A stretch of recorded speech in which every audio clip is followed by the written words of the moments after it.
1, 2, 3, come on.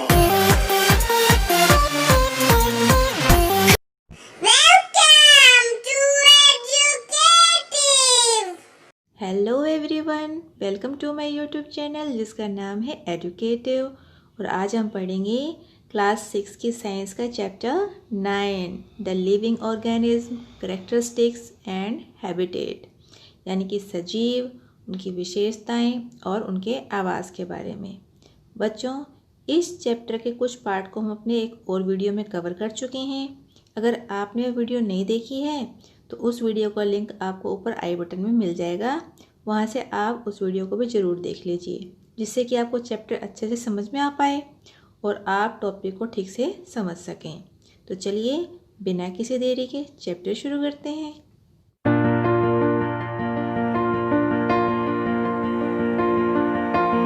बच्चों, पिछली video में हमने डिफरेंट टाइप के जो आवास हैं उनके बारे में जाना था और बायोटिक और अबायोटिक कंपोनेंट्स के बारे में पढ़ा था। तो अब हमारे को यहाँ पर क्या पढ़ना है, हमारा नेक्स्ट टॉपिक क्या है कि डिफरेंट जो प्लांट्स हैं वो सीड से ग्रो करते हैं। तो उसी के लिए हमें एक्टिविटी 2 यहाँ पे दी हुई है। Recall activity 5 in chapter 1 we made sprouts from moong and chana seed. तो इसके लिए आपको कहा गया है कि जो एक चैप्टर 1 जब हमने पढ़ा था उसमें एक्टिविटी 5 थी जिसमें कि हमने स्प्राउट बनाए थे मूंग और चने के बीजों से। When the seed turn into sprout, it is said to have germinated. और जब ये मूंग और चने को जब हम भिगो कर रखते हैं, उनके स्प्राउट बनाते हैं, तो वो क्या हो जाते हैं, जर्मिनेट हो जाते हैं, अंकुरित हो जाते हैं। कई बार आपने घर पे भी देखा होगा कि जब घर पे मूंग और चने भिगो कर रखते हैं तो नेक्स्ट डे उनके अंदर से वाइट कलर के कुछ धागे जैसे संरचनाएं निकल जाती हैं, उसके बाद उनका जर्मिनेशन हो जाता है, उनको कहा जाता है अंकुरण। This is the beginning of life of a new plant. तो यही एक नए पौधे के बनने की शुरुआत है। कलेक्ट सम ड्राई मूंग सीड। तो इस एक्टिविटी के लिए हमें क्या करना है, कुछ सूखे हुए मूंग के बीज लेने हैं आपको। Keep 20-30 seed aside and soak the rest in water for a day. तो इनमें से कुछ को आपको सूखे अलग रखना है और थोड़े से पानी में भिगोने हैं। Divide the soak seed into 4 part. और जो आपने भिगोए हैं बीज उनको 4 पार्ट में, 4 भागों में आपको डिवाइड करना है। Keep 1 part completely submerge in water for 3-4 days. Do not disturb the dry seed and दो सबमर्ज इन वाटर। और क्या करना है आपको, एक पार्ट को लेके 3 से 4 दिन के लिए आपको पानी के अंदर भिगोना है और उनको छेड़ना नहीं है। Keep 1 part of soaked seed in a sunny room and another in a completely dark region like a cupboard that does not allow any light to come in. और एक पार्ट को तो आपको क्या करना है, भीगे हुए को एक ऐसे रूम में रखना है जहाँ पर कि सूरज की रोशनी आती है, और दूसरे को बिल्कुल अंधेरे में रखना है, जैसे किसी कबर्ड में रख सकते हैं जहाँ की बिल्कुल भी सनलाइट नहीं आती है। Keep the last part in very cold surrounding. और जो लास्ट पार्ट बचेगा आपके पास उसको आपको बहुत ठंडी जगह पे रखना है, से इन रेफ्रिजरेटर और विद आइस अराउंड दैम। तो हो सकता है आप इसको फ्रिज में भी रख सकते हैं और नहीं तो ऐसी जगह रख सकते हैं जहाँ पे आसपास बर्फ हो। Rinse them and replace the water every day. तो इनको आप क्या करेंगे, इसका जो पानी है वो डेली चेंज करते रहेंगे। What do you notice after few days. तो कुछ दिनों के बाद आप क्या नोटिस करते हैं। Do the seed in all the 5 condition germinate uniformly. तो क्या आपने जो 5 कंडीशन में जो सीड डिवाइड किए थे ये सभी के सभी जर्मिनेट हो रहे हैं। डू यू फाइंड स्लोअर और no germination in any of this. कि क्या आपने कोई ऐसी कंडीशन भी देखी, इनमें से नोट की कि जिसमें कि अंकुरण नहीं हुआ।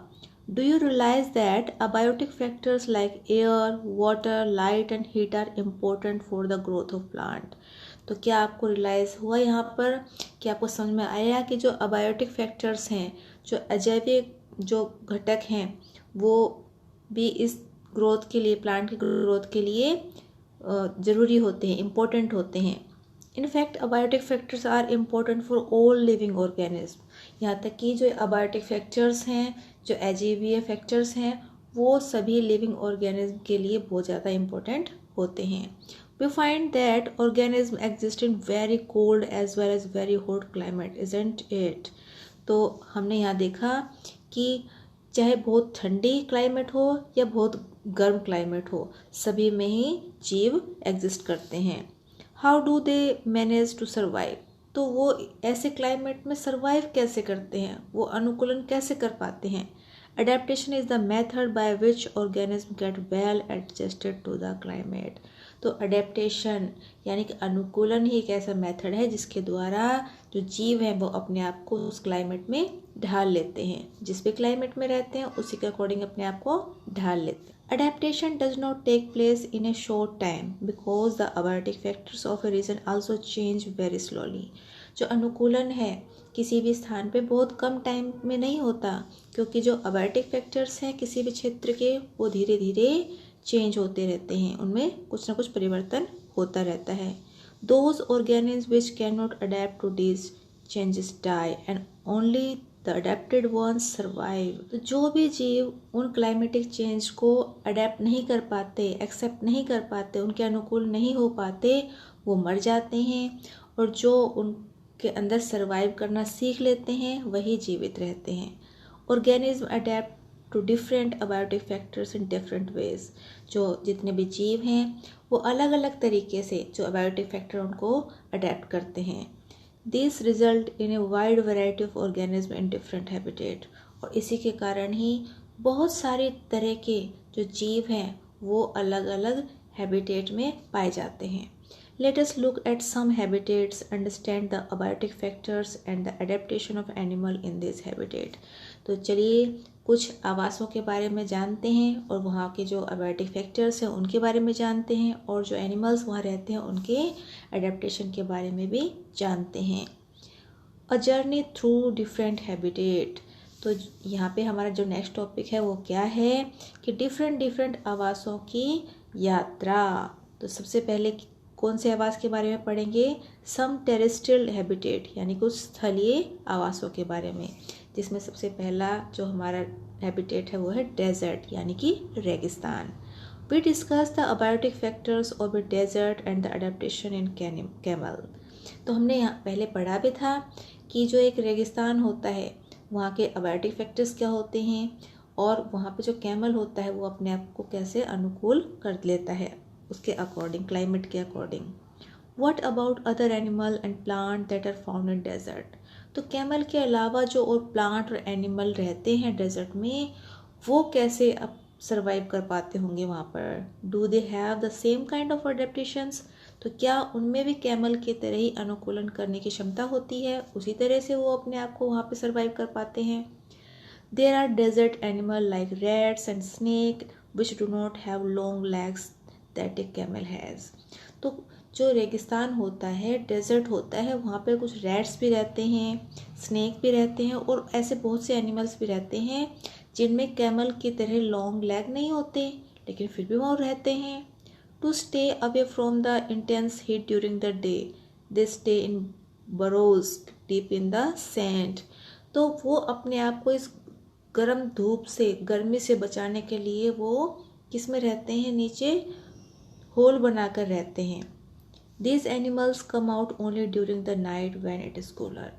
और ये जो एनिमल्स हैं वो तभी निकलते हैं बाहर जब रात का टाइम हो जाता है और वहाँ की जो रेत है वो ठंडी हो जाती है, वरना जब दिन का टाइम होता है रेत गर्म होती है तो वो अंदर ही रहते हैं। Figure 9.5 shows some typical plants that grow in a desert। How are these adapted to the desert? तो जो फिगर 9.5 है ये देखिए ये वाली, इसमें कुछ रेगिस्तान में उगने वाले प्लांट्स दिखाए हुए हैं कि इनकी आकृति कैसी होती है, इनकी शेप कैसी होती है, ये अपने आप को कैसे वहाँ पे सरवाइव कर पाते हैं। अब है activity 3, bring a potted cactus and a leafy plant to the classroom. तो यहाँ पे आपको कोई गमले में लगा हुआ कैक्टस का प्लांट लेके आना है और एक जो लीफी प्लांट होता है जिसमें पत्तियाँ होती हैं वो अपने क्लासरूम में लेके आने हैं। Tie polythene bag to the some part of the 2 plants as done for activity 4 in chapter 7। तो जो हमने चैप्टर 7 पढ़ा था उसमें भी हमने 2 प्लांट को पॉलीथीन से टाइप किया था, बांधा था, ठीक उसी तरह से आपको इन दोनों प्लांट्स को भी टाइप करना है। Where we study transpiration in plant. तो वहाँ पे हमने ट्रांसपिरेशन के बारे में पढ़ा था प्लांट्स में, तो उसी तरह से आप इसको भी टाइप कर दीजिए। Leave the potted plant in the sun and observe after a few hours. तो अब कुछ टाइम के लिए जो पॉटेड प्लांट हैं आपके, इनको आपको धूप में रखना है और कुछ टाइम के लिए छोड़ देना है। What do you see? आप क्या देखते हैं? Do you notice any difference in the amount of water collected in the 2 polythene bags? तो क्या आपने जो 2 प्लांट यहाँ पे टाइप किए हैं पॉलीथीन से, उनके अंदर जो पानी कलेक्ट हुआ है पॉलीथीन बैग के अंदर, क्या उनमें आपको कोई डिफरेंस नज़र आता है? Desert plant lose very little water through transpiration.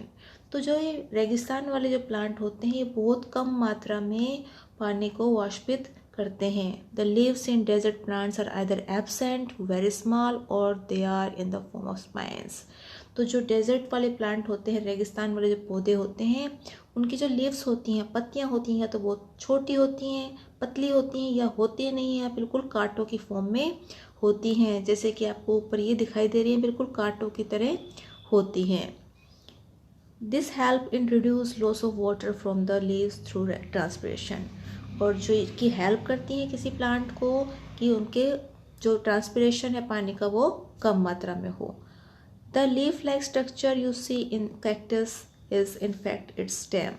और जो आप लीफ की तरह यहाँ कैक्टस में जो देख रहे हैं, ये आपको जो शेप दिखाई दे रही है, ये इसका तना है। Photosynthesis in this plant is usually carried out by the stem. और जो फोटोसिंथेसिस की प्रक्रिया है वो भी इन प्लांट्स में स्टेम में ही, तने में ही होती है। Stem is also covered with a thick waxy layer which help to retain water in the tissue of cacti. और जो इनका जो स्टेम होता है, तना होता है, ये एक मोम के जैसे पदार्थ से कवर होता है जो कि पानी के रिटेंशन को कम करता है। Most desert plants have roots that go very deep in the soil for absorbing water। और जो मोस्टली डेजर्ट प्लांट होते हैं, रेगिस्तान के पौधे होते हैं, इनके रूट बहुत नीचे तक मिट्टी में होते हैं जिससे कि वो पानी को एब्जॉर्ब कर पाएँ। अब नेक्स्ट है हमारे माउंटेन रीजन, यानी कि पर्वतीय क्षेत्र। This habitat are normally very cold and windy. तो जो ये क्षेत्र होते हैं पर्वत वाले, पहाड़ों वाले, यहाँ के जो आवास हैं बहुत ठंडे होते हैं और बहुत ही हवा, जहाँ पे बहुत ही पवन चलती है। इन सम एरियाज स्नोफॉल में टेक प्लेस इन विंटर्स। और इनमें से कुछ क्षेत्रों में तो स्नोफॉल होती है विंटर्स में, ठंडियों में। There is a large variety of plants and animals living the mountain region. और जो पर्वतीय इलाके होते हैं, पर्वतीय क्षेत्र होते हैं, यहाँ पर बहुत बड़ी मात्रा में प्लांट्स मिलते हैं, एनिमल्स मिलते हैं, बहुत अलग अलग टाइप के। Have you seen the kind of tree shown in figure 9.6? तो क्या आपने जो ये नीचे आपको ट्री दिखाए हुए हैं, क्या आपने कभी ये देखे हैं? देखे होंगे, अगर आप कहीं घूमने गए होंगे पहाड़ों पर तो ऐसे ट्रीज आपने ज़रूर देखे होंगे। If you live in a mountain region or visited one, you may have seen a large number of such trees, but have you ever noticed such trees naturally grown in other regions? तो जब आप कभी घूमने गए होंगे तो वहाँ पर आपने ऐसे ट्री ज़रूर देखे होंगे, या आप कहीं पर्वतीय इलाकों पे, पहाड़ी इलाकों पर रहते होंगे तो वहाँ भी आपने देखे होंगे। लेकिन क्या आपने कभी नोटिस किया है कि ये जो प्लांट हैं, जो ये ट्रीज होते हैं, ये इन क्षेत्रों पे अपने आप ही कैसे ग्रो हो जाते हैं? How are this trees adapted to the condition prevailing in their habitat? तो जो ये ट्रीज हैं वो अपने आप को कैसे अडेप्ट करते हैं अपने हैबिटेट में? This trees are normally cone shaped and having sloping branches. तो जो इन ट्रीज की जो शेप होती है वो कैसी होती है? कोन की शेप की आकृति होती है इनकी। और जो इनकी ब्रांचेस हैं, टहनियाँ हैं, वो कैसी होती हैं? स्लोप वाली होती हैं। The leaves of some this trees are needle like. और जो इनकी लीव्स होती हैं वो सुई की तरह होती हैं। This help the rain water and snow slide of easily. और वो इसकी हेल्प करती हैं कि जो रेन वाटर होता है, बर्फ़ होती है, तो वो पिघल के इजीली नीचे चली जाए। This could be trees with shape very different from this that are also present on mountains. They may have different kind of adaptation to survive on mountain. तो जो इनकी पत्तियां हैं या इनकी जो शेप है, ये इनको सर्वाइव करने में, अडेप्ट करने में हेल्प करती है पहाड़ों के ऊपर। Animals living the mountain region are also adapted to the condition there. तो जो एनिमल्स रहते हैं पर्वतीय इलाकों में, तो उनमें भी वहाँ के जो क्षेत्र है उसकी क्लाइमेट है उसके अकॉर्डिंग ही अनुकूलन होता है। They have thick skin or fur to protect them from cold.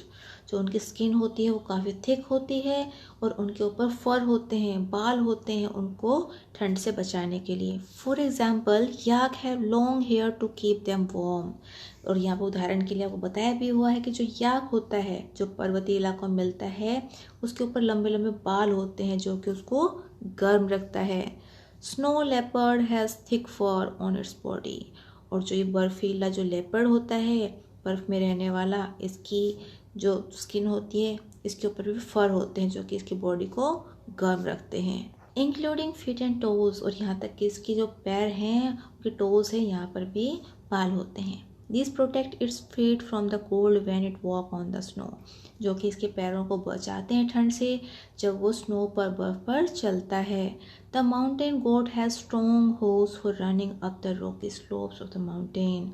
और जो पर्वतीय जो बकरियां होती हैं उनके जो खुर होते हैं वो काफ़ी स्ट्रॉन्ग होते हैं, मजबूत होते हैं ताकि वो जो रॉकी स्लोप है उस पर आसानी से दौड़ सके।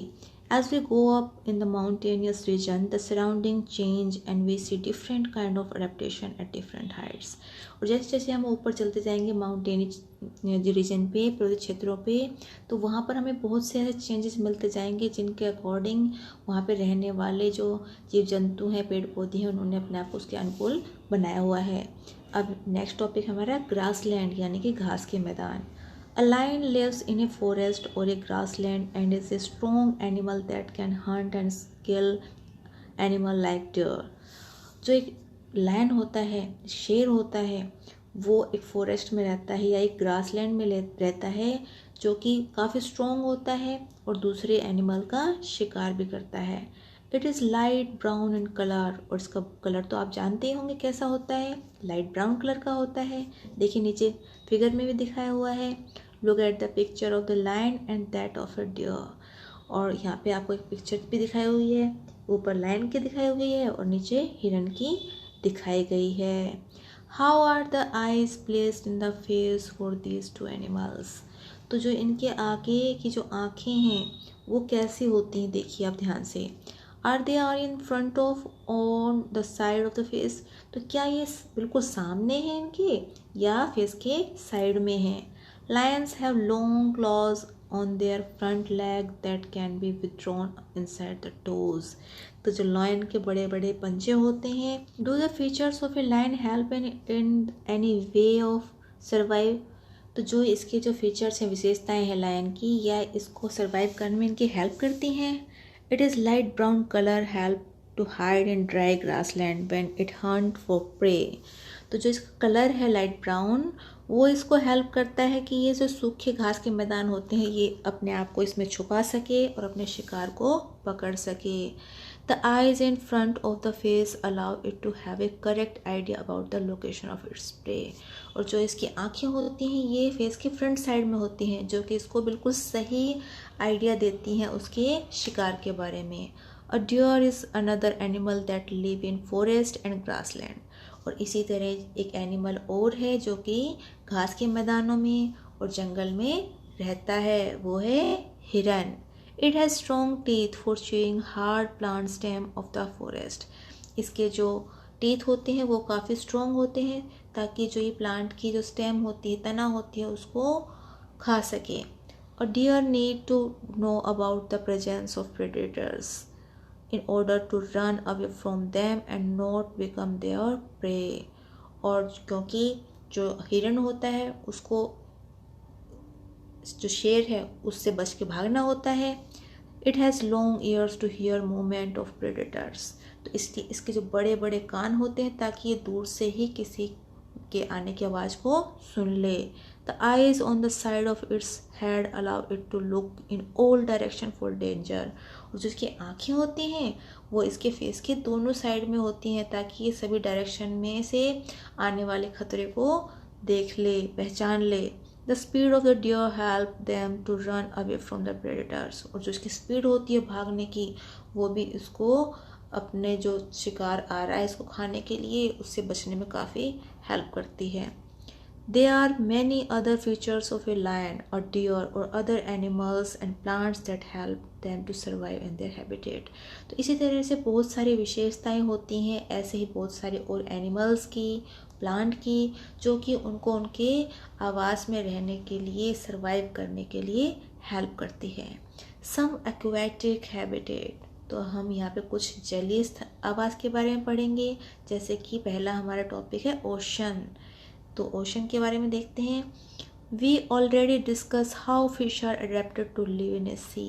तो हमने पहले ही पढ़ लिया था, डिस्कस किया था कि किस तरह से जो फिश हैं वो अपने आप को सी में, समुद्र में अडेप्ट करती हैं, यानी कि उसके अनुकूल बनाती हैं. Many other sea animals have streamlined bodies to help them move easily in water. और इसी तरह जो और भी एनिमल्स हैं जो कि समुद्र में रहते हैं, पानी में रहते हैं, उनकी धारा रेखी बॉडी होती है, शरीर होता है, जिससे कि वो आसानी से पानी में मूव कर सकते हैं. There are some sea animals like squid and octopus which do not have this streamlined shape. और इसके साथ कुछ ऐसे एनिमल हैं जिनके की स्ट्रीमलाइन शेप नहीं होती बॉडी की. They stay deeper in the ocean. इसलिए ये ओशन के बिल्कुल नीचे, अंदर रहते हैं. Near the sea and catch and prey that moves toward them. जिससे कि जो उनकी तरफ जो शिकार आता है तो वो उसको वहीं से कैच कर लेते हैं. However when they move in water they make their body shape streamline. और यहाँ तक कि जब वो पानी के अंदर जाते हैं तो वो अपनी बॉडी को स्ट्रीमलाइन, धारारेखित बना भी लेते हैं. These animals have gills to help them use oxygen dissolve in water.